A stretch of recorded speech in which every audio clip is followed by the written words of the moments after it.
Ugarte seems to be up next. A new CDM coming into Man United. Don, what's your thoughts on United getting him? He was a player obviously heavily linked last year to Chelsea. Do you think he could be a hit at Old Trafford?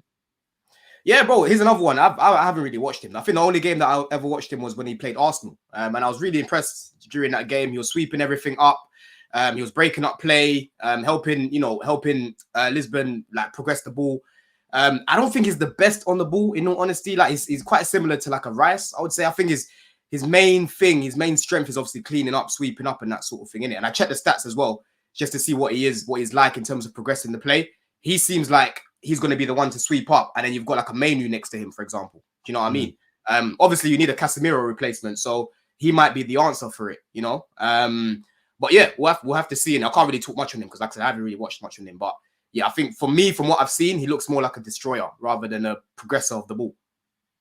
I think what my reservation is when he made that big move to PSG, he looked a shell of the player that he was at Sporting Lisbon. And obviously, we can't judge what happened at PSG. PSG, some of their signings can be great, some of their signings can be absolutely horrible. And some players go on to do better things. But when you saw him try to do that sweeping up and doing all that, he just looked completely different. And like it was like watching a completely different player. Like he wasn't tackling, he was very rash, wasn't timing anything well. And then when he had to actually play football, he struggled quite a bit. And I think that's one of the big issues I have when it comes to United, because not every team would want to attack you. They would want to sit back. Let's see what you can do on the ball. And then there've been quite a couple of times where Casemiro was on the ball was just a bit, wasn't that great. And I don't think Ugarte is any better. So that's going to be my reservation when it comes to the smaller teams. What's he actually gonna do against them? Yeah, look, I think there's fair challenge there. No one's going to make any claims that he's amazing on the football. I'm not certainly going to do that. I like what he brings, though, and I think that protection in front of the back line is so important for us, and someone that's got some bloody legs. Like we lacked that so much last season. So yeah, I quite like it. Obviously Xerxes come in already, and he's training. He should be in the first preseason. Well, and I've had one preseason game, but I don't personally count that one. I saw a lot of United fans online getting mad. I'm like, we had like 3 first-team players, and 2 of them are being sold. So I really didn't care that it was the kids, if that made sense. So I quite like him. I quite like him personally. Again, what is interesting about our signings, none of them am I looking at going, wow, look at who we signed. Lenny Euro for different reasons. For different reasons. But the sort of Xerxes and the Ugartes, they're not sort of stellar marquee signings. And the only element of me that's excited about them is that's different to what we've typically done at Man United. We've either signed players that other people were about to get, the Freds, Alexis Sanchez's, or we try and break the bank for a massive name that everybody knows. And none of them have ever worked out. So the bit I'm intrigued about is how different this is going to work out for us. I remember when Liverpool were signing Mane's and everyone was laughing. When they signed Firmino and everybody was laughing. They weren't deemed top quality players, and look what they went on to achieve. And I remember when Rodri was signed by City, people went, Uzi. I remember after his first season, it was like, oh my God, they've signed a dud. I remember doing a stream with the Coppish boys and a few others, and people were talking about how average he looked. Now everyone thinks he's winning a Ballon d'Or, but that's because the club was, the footballing decisions were made by footballing people. We just haven't had that at United for the past 10, 11 years. So I'm intrigued to see what they're doing and why. But where United fans have got to, I would stop giving it the big and online. If I was a Man United fan, I'd let rivals talk. I'd cook in as much silence as possible. And I'd wait to see the fruits of this labor, how much we do improve, how much better we do become. And then I'll start talking a little bit more. But look, we're going towards the start of the season. Proper preseason starts soon. I'm happy with our business so far. And the one thing that looks really intriguing is that for us is that it's like we've got a plan of action, and we kind of know the players now we're looking at due to the media.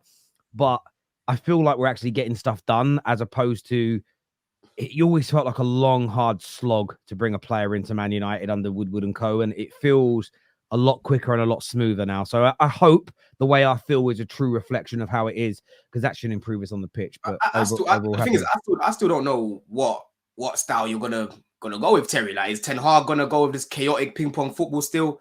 Is he gonna try and go back to possession style football? What do you think is gonna happen, bro? These profile players that you're buying, man. I have zero idea, and I've actually spent almost no time thinking about it this whole summer. Me and KJ spoke about it in Germany, and I think he asked me a similar question. I just said I don't know, and I haven't given it any time and thought. And the reason I say that is because that's just, as a football fan, that's not really where I focus. I understand styles of football and I care about them, but I'm just putting faith at the moment in the people now running the club. Ten Hag to the side, in the sense of, I just can't imagine Barada, Ashworth, Wilcott looking at how we operated last year behind the scenes and on the pitch and saying, more the same, please. It just doesn't make sense to me. I don't know what the style of play is going to be. I'm not going to try and name it because there's only a handful of styles anyway. You either really play counter-attack football or possession-based football. That's what I'm asking you. You think it's going to convert back to possession-style football? I think it will be more possession-based. And again, everyone will have a different interpretation of what that looks like. So it's probably why I stay away from those conversations, because most of the time everybody's trying to catch you out. Having said that, we still had more of the ball last year than our average opponent. So does that count as possession-based football? I don't know. But I think it's a case of, I think we will try to be more controlled in possession. For me, what is more important is how solid we are and how rigid we are out of possession. From the Arsenal game onwards at the back end of last season, when we brought Amrabat back into the middle and we maintained our shape, we narrowly got beat by Arsenal, won our remaining games in the Premier League, and beat the best team in the world, Man City, in the FA Cup final. Now, what you need to add to that is more quality in the overarching team. I like the idea that we've brought in two coaches to coach the side who, between them, play quite progressive modern-day football. So I'm hoping it evolves in that way, if that makes sense. So I am hoping for that. I can't imagine the club will be happy with it staying as chaotic and as poorly structured as it was last season. And if we do start a campaign like that and we go a month or two in and it's still the same, Ten Hag will be gone. They'll absolutely fire him, in my opinion, because I don't think they want to play football. Why would you want to play football like that? There's no sustainability in it. And I just can't fathom that they will believe that's the right thing to do.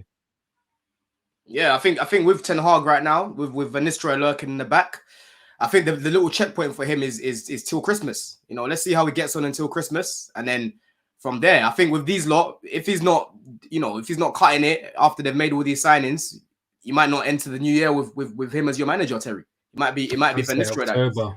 Where was Van Nistelrooy before? Was he at PSV? Or where was he at before? He was at PSV. Yeah, he was. He won. I saw. He was the guy that laid the foundation for Slot to be successful, I think. No, Slot was the final. Don't try that, guys. Don't shade It was PSV. It was PSV. So he was there. I think he won a trophy. And it's interesting. And someone said, was it two coaches? Yeah, two coaches. No way, Terry. Ten Hag has to improve massively this season, or he is gone. I didn't say he didn't have to improve. Where did I make any assertion that he doesn't have to? Of course, we have to improve. Why are you talking about me for, man? What's Maresca got to do with this, man? No, you know what I'm saying? Maresca's job is sticky. We don't know. It's sticky to you lot. Very trigger-happy, bro. Don is buzzing. Don is buzzing over those training clips, aren't you, bruv? Hey, listen. Good vibes right now. You know what I'm saying? Proper coach now. You know what I mean? Watch out the first game of the season. He saw one hug, bro. He saw the player Maresca hugging one player, bro. All of a sudden, bro, in different sessions now, bro. You know bro. Everything that's coming out now. When we hired him, I spoke about it, and now it's coming out that he's a lot clearer than all his predecessors, bro. That's Potter, that's Lampard, that's fucking Bruno. You get me? That's what's his name? Who else did we just have? Poch as well. You know what I'm saying? So Ram, you keep putting your head in the sand. Watch first game of the season. If he makes one mistake, you're gonna be on his neck. No, Ram. Don't do that, bro. Every manager makes mistakes, but I don't expect a manager to be paid 10 million a year and keep making basic mistakes. Don't try it. There's a difference here. There's a difference there. Even Pep makes mistakes. Yeah, but the following week you'll see Pep try to rectify a mistake. He ain't gonna keep going with something that ain't working. That's what Poch kept doing. You know what I'm saying? But anyway, Terry, go through the super chat. I'm going through the super chats here. This one says, "Tell you see Ollie might be the new coach of Jamaica." I haven't seen that, but there we go. Well, there we go. Ollie, Shows how good he is. Become an international manager of a great nation like that. Well done. Coming down to. I'm praised. Don't disrespect. What a good manager. Don't disrespect Jamaica, bro. What are you saying? No, he wasn't No, no, disrespecting. not disrespecting Jamaica. look at I'm the face disrespecting Ollie. He's a fraud. United's big up problem has Ollie. been development, not signings. True, but the reason there's been a lack of development is that there's been a lack of singing off the same hymn sheet from multiple departments of the club, which is why now if a manager fouls, I'll be far more relaxed about sacking them because there's a structure at the club. Nowadays, every time a club does something, they want rivals validation, and when it doesn't come their way, it is salty. Why do you I think you mean care what rivals say? Well, this is the thing. I don't need or want validation, brother. I've said that it's just funny watching the flip-flopping. So from a week ago, brilliant player. Oh my God, United got no chance. What are you even doing going near him? The same bid, by the way, not an increased bid. We get him, and it's how stupid of Man United to pay that for him. If that was your true fault, originally your opinion would be, why are you bidding that much, Terry, for him? He ain't that good. But it wasn't. It was, you know where you're getting a player of that quality. Maybe not you specifically, African Cat, but that's not looking for validation. That's laughing at the saltiness, my friend. I don't need rival fans to tell me what's good and bad about my club. Most of them think the Glazers were good. So I don't need them to tell me. I really, really don't. I really, really don't indeed. Don, he's a brilliant signing, and I'm Chelsea, is what God's will says here. I never said he's not a good signing. I'm just saying, so far, from what I've seen, I'm not buying the hype because he's come with a lot of hype. So let me ask you a direct question. Let me ask you a direct question just so we can have a direct answer. Forget the hype. Forget the research. Do you think he will be a success at Manchester United? Bro, it depends what you put around him. You know what I'm saying? It depends how Ten Hag uses your team. There's a lot of factors that go into this, Terry. You've seen how Southgate has made a lot of players that are top players look shit. You know what I'm saying? We saw how Poch made a lot of players look shit, you know? So all of these factors have to come into play, bro. And like I said, he's young. He didn't make players look shit. At a young age. Okay, so let me paint an easier picture to get an answer from. Let's say the structure and the culture becomes really good at Man United. Okay, so let's say he's working in a really good structure. The coaching's now good. Lots of good players around him. Because I agree with you. If the club still run like crap, most players won't look good. I think we can all agree on that. If it's run well and the team's developing and he's got good players around him, do you believe he will become a hit at Man United? Yeah, I think it can be. I think it can be a hit for sure. For sure. Like I said, I like his attributes. You know what I'm saying? I like his raw attributes. But again, I just need to see a little bit more in it. And I can't wait to see him now. Obviously, now that he's signed for you lot, we'll see what he does in the Prem. He'll be a hit, then leave to Madrid. Maybe. But maybe, I mean, people, I mean, you're saying that with a smile on your face while Trent's lifting his skirt up for Real Madrid, you dickhead. The banter. Listen, Ram. You know, since you've been coming on the terrace, you've become more of a man and less of a geek sitting in your bedroom. But you've still got to learn about how banter works. The amount of people have gone, "Oh, Terry, but he might leave when he becomes good for Real Madrid." Everybody that's saying that to me is talking about that who support clubs who have had multiple players leave them for clubs like Real Madrid. It's weird. Like literally, Chelsea fans can't say shit because that's exactly what Hazard did, even though he flopped. Spurs, Modric. How many people have left Spurs for bigger clubs? Everyone, right? Liverpool is happening. I mean, one of your greatest players ever, McManaman, run his contract down to leave for free to do it. There's no banter here. Whoa. Facts. Not one of the greatest. We've had greater players than McManaman. Steve McManaman, I said one of your greatest sons. So Steve McManaman is one of the greatest players to come through your academy in the last 40 years. Yeah, that's true. There we go. Hush your gums now with the banter. Learn how to do it properly, Ram. Come on, brother.